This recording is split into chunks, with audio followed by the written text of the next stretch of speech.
Hello friends, आज के इस वीडियो में हम बात करेंगे कि कैसे आप अपने नेगेटिव थॉट्स को पकड़ सकते हैं, उनको कैसे चेंज कर सकते हैं। जैसा कि हमने प्रीवियस वीडियोस में बात करी है कि अगर आपके कोई थॉट नेगेटिव होते हैं तो वो इनडायरेक्ट और डायरेक्ट वे में आपके बिलीफ सिस्टम को नेगेटिव कर ही देते हैं। कैसे? क्योंकि जब आपके थॉट नेगेटिव होते हैं तो फिर आपके एक्शंस नहीं आते हैं और आपकी रियलिटी भी नेगेटिविटी में चली जाती है। तो अब हम इस चीज़ को समझते हैं कि आप इसको कर कैसे सकते हैं। पहले हम समझते हैं कि हम बात करते हैं नेगेटिव थॉट्स। ठीक है, थॉट्स की अगर हम बात करते हैं तो बहुत सारे लोगों का एक कॉमन क्वेश्चन होता है कि सर हमें ये तो पता है कि हम नेगेटिव हैं, हम कई बार नेगेटिव भी बोलते हैं, हम नेगेटिव भी सोचते हैं, पर सर परिस्थिति ऐसी है कि हम नेगेटिव सोचे बिना रह ही नहीं पाते। हमारी जो सराउंडिंग है वो ऐसी है कि वो हमें ज़्यादातर ब्लेम करती है और हम मोटिवेशनल वीडियोस देखते हैं, हम उनको देखने के बाद में समझ जाते हैं कि हमें पॉजिटिव रहना है, लेकिन जब हम एनवायरनमेंट में जाते हैं या जब हम हमारे पास्ट को देखते हैं तो हमें लगता है कि यार वास्तव में हमारे साथ बहुत कुछ गलत हुआ है, या फिर हमने पैसा भी नहीं कमाया, हमारे रिलेशनशिप्स भी अच्छे नहीं हैं, तो हम नेगेटिविटी में चले जाते हैं, गिल्ट के ट्रैप में फंस जाते हैं। पर हम इससे बाहर कैसे निकलें? और लॉ ऑफ अट्रैक्शन में भी ऐसा ही बताया गया है कि अगर आपके थॉट्स पॉजिटिव होंगे तो आपकी वाइब्रेशन भी पॉजिटिव होगी, और जब आपकी वाइब्रेशन पॉजिटिव होगी तो आप वो सब चीज़ अट्रैक्ट कर पाएंगे जो आप अट्रैक्ट करना चाहते हैं। तो इस चीज़ को समझने के लिए हम सबसे पहले बात करते हैं कि जब आपके थॉट आते हैं नेगेटिव, अगर आप उनको कॉन्शियसली ऑब्जर्व कर लें, ये पता कर लें कि मुझे कब नेगेटिव थॉट आ रहा है, तो उस रियलाइजेशन के बाद में आप उस नेगेटिव थॉट को इल्यूमिनेट भी कर सकते हैं धीरे धीरे, और वो आपका एक पार्ट बन जाएगा कि नेगेटिव थॉट आएगा, लेकिन आप उसको अपने माइंड के अंदर ठहरने नहीं देंगे, आप उसको वहाँ से हटा देंगे।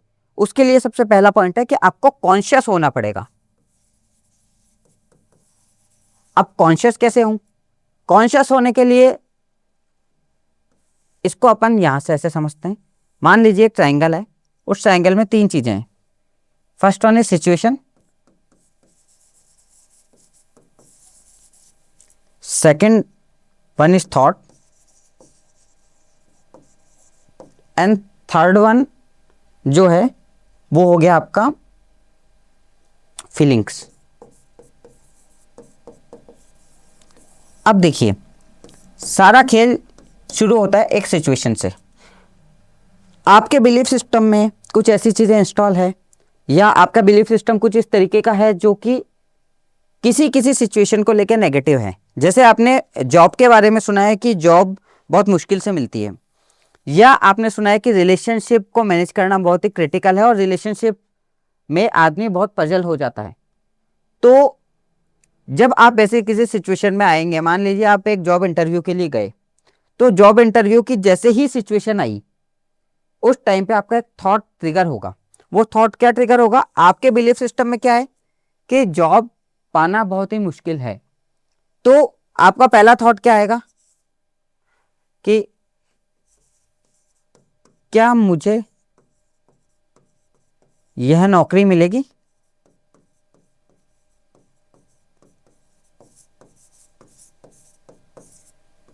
पहला क्वेश्चन आपके दिमाग में आएगा, आपका थॉट ही आएगा, क्या मुझे नौकरी मिलेगी? क्या मैं इस लायक हूं?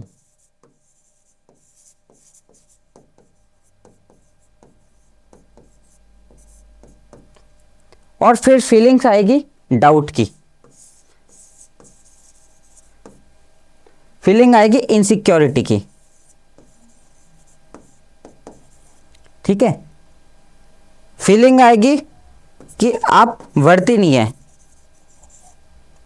वर्थलेस है, आप वर्थलेस है। तो अगर मैं कुछ ऐसा कर दूं कि जब कोई सिचुएशन आती है और जिस टाइम मेरा जो थॉट आता है और मेरी फीलिंग कुछ इस तरीके की होती है नेगेटिव टाइप की, तो आप एनालाइज कीजिएगा कि उस टाइम पे क्या होता है, आपका थोड़ा सा मूड खराब हो जाता है, आप थोड़ा सा खुद को डल फील करते हो, और एकदम आपका जैसा आप बोलते हैं कि मन आपका जो है वो थोड़ा सा अजीब सा हो जाता है। आपको लगता है कि यार कुछ ना कुछ कमी है, आपके अंदर थोड़ी सी घबराहट हो जाती है, या फिर आप उस टाइम किसी से बात नहीं करना चाहते हो, आप थोड़ा सा जिसको बोलते हैं ना अपसेट होना, आप थोड़े से अपसेट हो जाते हो, आप थोड़ा सा शाई टाइप के हो जाते हो, ऐसा लगता है कि आप किसी से बात ना करो, कहीं ना कहीं आप मतलब सेल्फ डाउट में आ जाते हो उस टाइम पे। तो अगर इस सिचुएशन को हम लिख ले, मतलब हम इसको कहीं पे राइट कर लें, इसके लिए मैं रिकमेंड करूंगा कि आप एक कॉपी बनाएं आज ही, और उस कॉपी के अंदर दिन भर की जो जो भी सिचुएशंस आपके साथ आती है, जहां पे आपको लगता है कि आप उस सिचुएशन के लायक नहीं हो, या आप उस सिचुएशन में किसी नेगेटिव थॉट को मन में सोचते हो, उसको ऑब्जर्व करें बहुत ही कॉन्शियसली। और जब वो नेगेटिव थॉट आए तो उस नेगेटिव थॉट को कॉपी में लिख लें, सिचुएशन को भी लिख लें, नेगेटिव थॉट को भी लिख लें, और साथ ही साथ में उस थॉट के कारण आने वाली फीलिंग्स को भी लिख लें। जैसे आप क्या कर सकते हैं, आप कर सकते हैं कि आप को मान लीजिए कि आपकी शादी हो गई है और आपकी वाइफ ने आपको एक चीज बोली कि बाजार से जब आप आओ ऑफिस से तो आप सब्जी ले आना। मैं आपको बहुत ही प्रैक्टिकल और कॉमन एग्जांपल दे रहा हूँ, क्योंकि जब हमारे पास कंसल्टेंसी के लिए लोग आते हैं तो ऐसा ही सिचुएशन उनकी होती है। हस्बैंड को लगता है कि मैं मतलब पहले थका हुआ आ रहा हूँ और मुझे और काम बता दिया गया है। वाइफ को लग रहा है कि मैं तो इतना सारा काम कर रही हूँ, मैंने अगर इनको 2 काम बता दिया तो इनसे 2 भी नहीं हो रहा। अब आप समझिएगा कोई किसका गलत नहीं चाह रहा है, ये सिर्फ माइंड गेम है, ये सिर्फ माइंड सिचुएशन है। एक सिचुएशन ट्रिगर हुई कि सब्जी लानी है, थॉट आया क्या मेरा यही काम बचा है,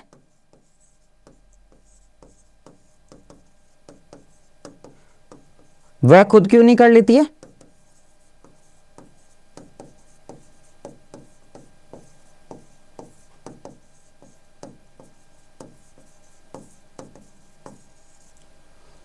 क्या आया, थॉट आया। थॉट आते ही आपकी एक फीलिंग आ गई, पता है क्या, एंगर।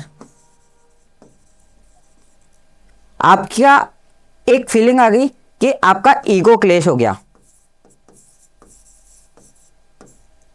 अगर हम इस सिचुएशन को लिख लें,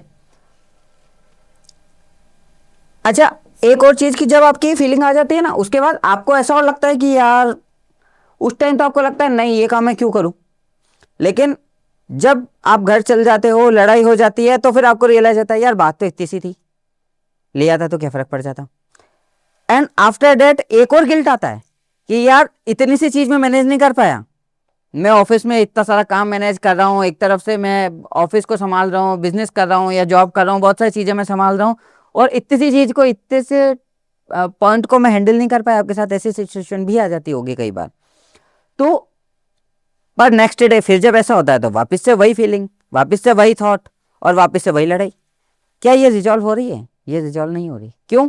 क्योंकि हमने उस पॉइंट को एनालाइज किया लेकिन बाद में, और बाद में एनालाइज करने के बाद हम उसको वापस भूल गए। पर अगर वहां पे एक कॉपी आपके पास होती, आप उस सिचुएशन को लिखते, उसके आने वाले थॉट को लिखते और उस फीलिंग को लिखते और उसको पढ़ते कॉन्शियसली कि ये सिचुएशन आई, इसके कारण ये फीलिंग आई, और इस फीलिंग के कारण मुझे ये नुकसान हुआ। तो नेक्स्ट डे जब आपके दिमाग में वो सिचुएशन आती, मतलब जब ऐसी सिचुएशन क्रिएट होती और पहली बार जब आपका एक थॉट क्रिएट होता, तो आप उस थॉट को, आपका माइंड ऑटोमेटिक फिल्टराइजेशन लगा देता और कह देता नहीं यार कल भी देख ऐसा ही हुआ था, या थोड़े दिन पहले भी ऐसा ही हुआ था। और ऐसा ही जब हुआ था तो मैंने एक फीलिंग जनरेट करी थी, और उस फीलिंग के कारण मुझे बाद में गिल्ट हुआ कि मैंने ऐसा रिप्लाई क्यों करा। तो आपका जो माइंड है ना, ये बहुत बहुत बहुत तगड़ी मशीन बनाई है भगवान ने। इसके अंदर सब कुछ स्टोर हो जाता है, सब कुछ, और इसका फिल्टराइजेशन भी बहुत उम्दा किस्म का है। तो आप समझिए कि जब आप ऐसा करते हो और उसको लिख लेते हो और उसको रिपीटेटिवली देखते हो, आप 7 डेज तक ऐसा ट्राई कीजिए कि आपके साथ होने वाली कोई भी सिचुएशन जिसपे कि आपको एक नेगेटिव थॉट आता है, आप उसको लिखिए, उसके कारण आपकी क्या फीलिंग आई वो आप लिखिए, और उस फीलिंग को आने के बाद में आपको कैसा रियलाइज हुआ वो भी लिखिए। 7 डेज के बाद में आप जब 7 डेज तक इसको रेगुलर रखेंगे और उस कॉपी को खुद पढ़ेंगे, तो देखिएगा 7 डेज बाद में आपको लगेगा कि यार मेरी लाइफ में एक मैजिक हो गया है, बिल्कुल लाइफ चेंज हो गई है। अब मैं सिचुएशन के ऊपर मेरे ऐसे नेगेटिव थॉट्स ही नहीं आते, मैं रिएक्ट ही नहीं करता। क्यों? क्योंकि आपके थॉट्स का आप पे कंट्रोल आने लग जाएगा, आपका कंट्रोल आने लग जाएगा आपके थॉट्स पे। तो सॉल्यूशन इज दैट कि आपको कॉन्शियस होना पड़ेगा। साथ ही साथ आप ऐसा भी कीजिए कि जो आपके साथ सिचुएशन अच्छी आती है उस पे आपके क्या थॉट आते हैं, और उन थॉट को आने के बाद में उसके बाद क्या फीलिंग आती है और उससे क्या रिजल्ट आते हैं, वो भी एक कॉपी में लिखिए। मतलब उसी कॉपी का एक पार्ट बना लीजिए आप, उसमें वो भी लिखिए। आप रियलाइज करेंगे कि जब सिचुएशन कोई आती है जहां पे मुझे एक पॉजिटिव थॉट आता है, मुझे एक पॉजिटिव थॉट आता है, तो फिर आपको लगेगा कि नहीं यार, उससे फीलिंग भी अच्छी आती है और वहां पे देखो मेरे को खुशी भी आई, मेरे को प्रसन्नता भी आई, मैं किसी से लड़ा भी नहीं, लोगों को भी मेरे ऊपर बहुत विश्वास हुआ और मेरी लाइफ में बहुत अच्छी अच्छी चीजें हुई। तो जब आप इन दोनों को कंपेयर करेंगे तो फिर आप देखेंगे कि ये जो नेगेटिव सिचुएशन आने पे आपके जो थॉट्स आते हैं ना नेगेटिव, ये एकदम बदल जाएंगे। और एक चीज और आप समझिए, कोई भी सिचुएशन नेगेटिव या पॉजिटिव नहीं होती है। सिचुएशन तो सिचुएशन है।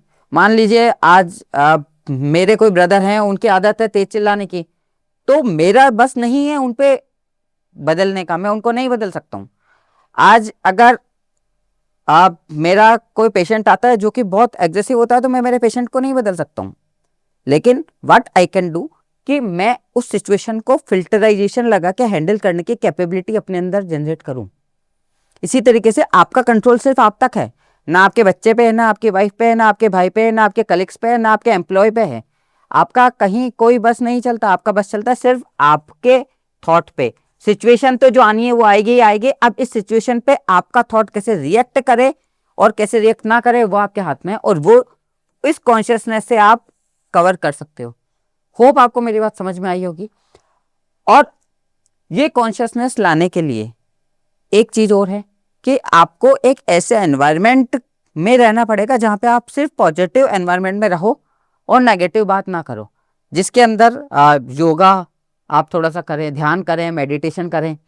आप एक ऐसे माइंड की स्टेट, अल्फा बीटा स्टेट जो है उसको थोड़ा सा समझिए और उनके हिसाब से थोड़ा सा काम कीजिए। अगर आपको लगता है कि आप कोई ऐसे पॉजिटिव एनवायरनमेंट ढूंढ रहे हैं जहाँ पे आप पर डे 1 घंटा दे सकते हैं, तो हमारी ऑनलाइन क्लासेज भी चलती है। वहाँ पे हम आपको ट्रेन करते हैं, वहाँ पे हम आपको सिखाते हैं कि कैसे एक पॉजिटिव स्टेट में आप रह पाएँ। देखिए, बाजार में, मार्केट में, न्यूज़ पे, इंटरनेट पे, सब जगह बहुत नेगेटिविटी भी है। बहुत सारी न्यूज़ भी ऐसी आती है जो आपको फेयरफुल कर देती है, आपको डरा देती है, या नहीं चाहते हुए भी आपको सेलिब्रिटीज़ के ऐसे फोटोज दिखते हैं कि आपको लगता है कि नहीं, मेरी लाइफ में कुछ कमी है, इनकी लाइफ कितनी अच्छी है। इंस्टाग्राम पे आप किसी की पोस्ट देख लेते, आपको लगता है यार इसकी लाइफ बहुत अच्छी है ना, देखो ये घूम रहा है, फिर रहा है, मजे कर रहा है, मेरी लाइफ में कुछ कमी है। ऐसा कुछ नहीं है, सबकी लाइफ ऐसी है। लेकिन ड्यू टू कंपैरिजन भावना हम ऐसे हो जाते हैं। जब आप एक ऐसे पॉजिटिव एनवायरनमेंट में रहते हैं जहाँ पे 1 घंटे 1.5 घंटे आपको ये बताया जाता है कि कैसे आप पॉजिटिव रहें, तो फिर आप धीरे धीरे कॉन्शियस होने लग जाते हैं। तो अगर आपको लगता है कि आप ऐसी कोई क्लास ज्वाइन करना चाहते हैं, तो मॉर्निंग में हमारी मेडिटेशन क्लासेज होती हैं, वो आप ज्वाइन कर सकते हैं। लिंक मैं आपको डिस्क्रिप्शन में दे दूंगा। और अगर बिलीफ सिस्टम के ऊपर या फिर माइंड से रिलेटेड आपने हमारे अदर वीडियोज़ नहीं देखे, तो आई बटन में मैं कुछ वीडियोज़ के डिस्क्रिप्शन दे रहा हूँ, आप उनको चेकआउट कीजिए। आप यूट्यूब के ऊपर डिस्क्रिप्शन में भी आपको कुछ प्लेलिस्ट या फिर अदर वीडियोज़ के लिंक मिल जाएंगे, अब वो भी चेक कीजिए। अपने कमेंट ज़रूर बताएं कि इस प्रैक्टिस को करने के बाद में आपकी लाइफ में क्या चेंजेस आया है, आप कितने कॉन्शियस हुए हैं। और लास्ट में एक ही बात, आपका कंट्रोल ना सिचुएशन पे है, आपका कंट्रोल ना दूसरे लोगों पे है, आपका कंट्रोल सिर्फ आप पे है। आपके जो चाबी है वो आप सिर्फ आपके दिमाग के ताले पे लगा सकते हो, ना दूसरे पे लगा सकते हो, ना दूसरों को कंट्रोल कर सकते हो। तो ये कंट्रोलिंग नेचर छोड़ दीजिए, ये छोड़ दीजिए कि सामने वाला ऐसा कर रहा है, सामने वाला ऐसा कर रहा है, सामने वाला को जो करना है वो करेगा। आप कुछ नहीं बदल सकते, सिर्फ आप बदलोगे तो आपके और आपके वाइब्रेशन से वो बदल जाए तो बदल जाए। लेकिन आप माइंड गेम खेल के उसको बदलना चाहोगे तो आप खुद पजल हो जाओगे। आई होप कि आपको ये बात समझ में आई होगी। और नेक्स्ट वीडियोस में हम इसके बारे में और बात करेंगे कि पॉजिटिव एरा क्या होता है, पॉजिटिव ऑरा क्या होता है, पॉजिटिव ऑरा को आप कैसे बढ़ा सकते हो, और भी बहुत सारी बातें होगी माइंड के ऊपर। तो मिलता है नेक्स्ट वीडियो में। Thank you, bye.